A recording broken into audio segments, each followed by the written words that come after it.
In 2.2, we are going to do some graphs of linear equations. We're going to find the slopes of graphs and of equations, and we are going to find x and y intercepts. So in the first example on page 63, we have this, and it says to graph it. Well, there's a few ways to graph it, but what they are trying to get you to do for the first example is find your x and y intercepts. To find our x-intercept, we are going to plug in 0 for y and solve for x.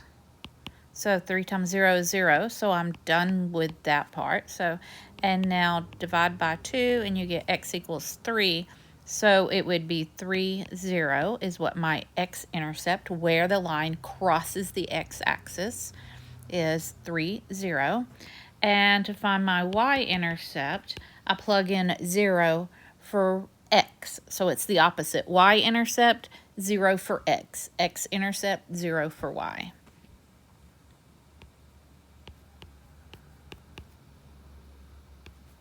And now I am going to solve for y. So 2 times 0 is 0, so I don't need to re-put that. So then y equals 2, and y is 2. So, and to graph this, then you would have to graph these 2 points. So 3, 0, so you go over to the right 3 and up none. And 0, 2 is 0, and then up 2, and then you would connect them, and don't forget your arrows. So that is example 1. They also want you to do that for example 2. You can look at that.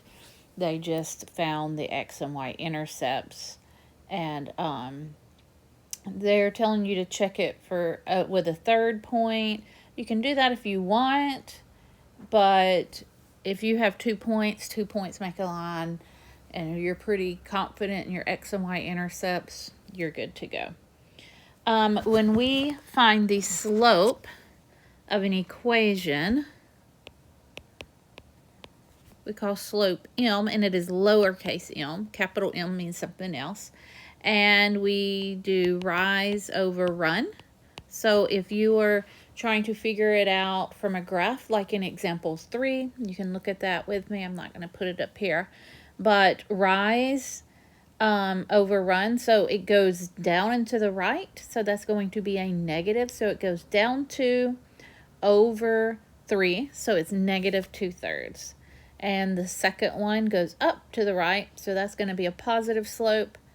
And if we look at that, it's going up 1, 2, 3, and the way they did it, they did negative over negative, but it would go up 3 over 4, and so positive 3/4.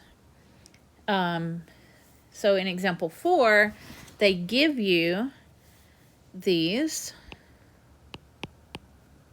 points, and they want you to find the slope. Well, if we're doing that, we have to use this formula. y2 minus y1 over x2 minus x1. So y's are on top, x's are on bottom, and sometimes it may help if you label them like this, so you won't use the wrong ones. If you switch them up and say, hey, I want my 4, negative 3 as my first point, it's okay as long as your x1 and y1 comes from that point. You will get the same exact thing. So y2 is a negative 3 minus y1 is 5. If you switched it up and said 5 minus negative 3, don't forget minus a negative means plus a positive.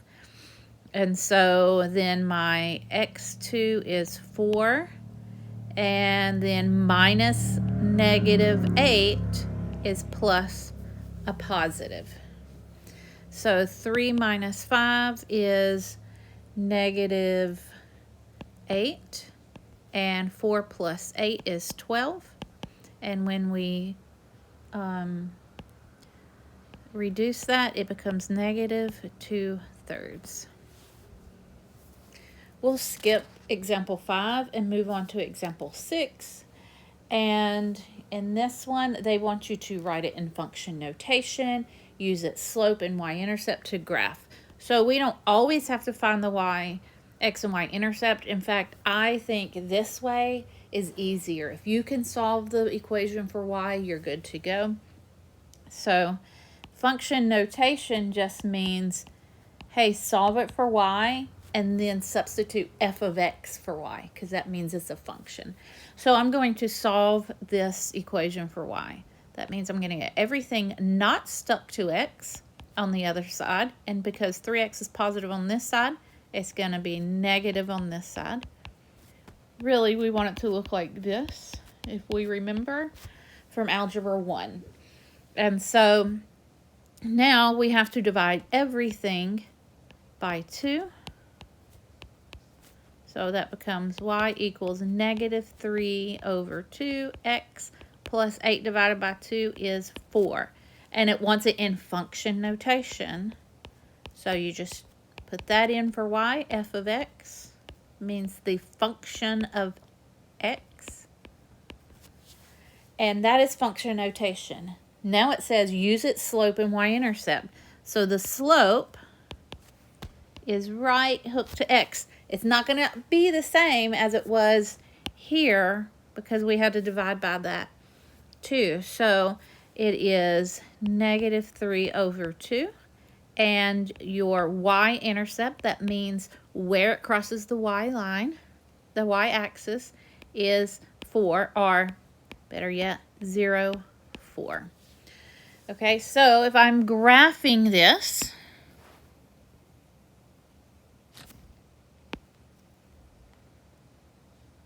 the first point I want to put is my y-intercept. So it goes over 0 and up 1, 2, 3, 4. And then my slope is rise over run. Since it's negative, it goes down 3, and it always goes to the right. If you play by that, you're not going to get it mixed up. If it's negative, it goes down. If it's positive, it goes up, and then it always goes to the right. So I'm going to go down 3. So 1, 2, 3, and then to the right 2. So there is my point. And there you go. So that is lesson 2.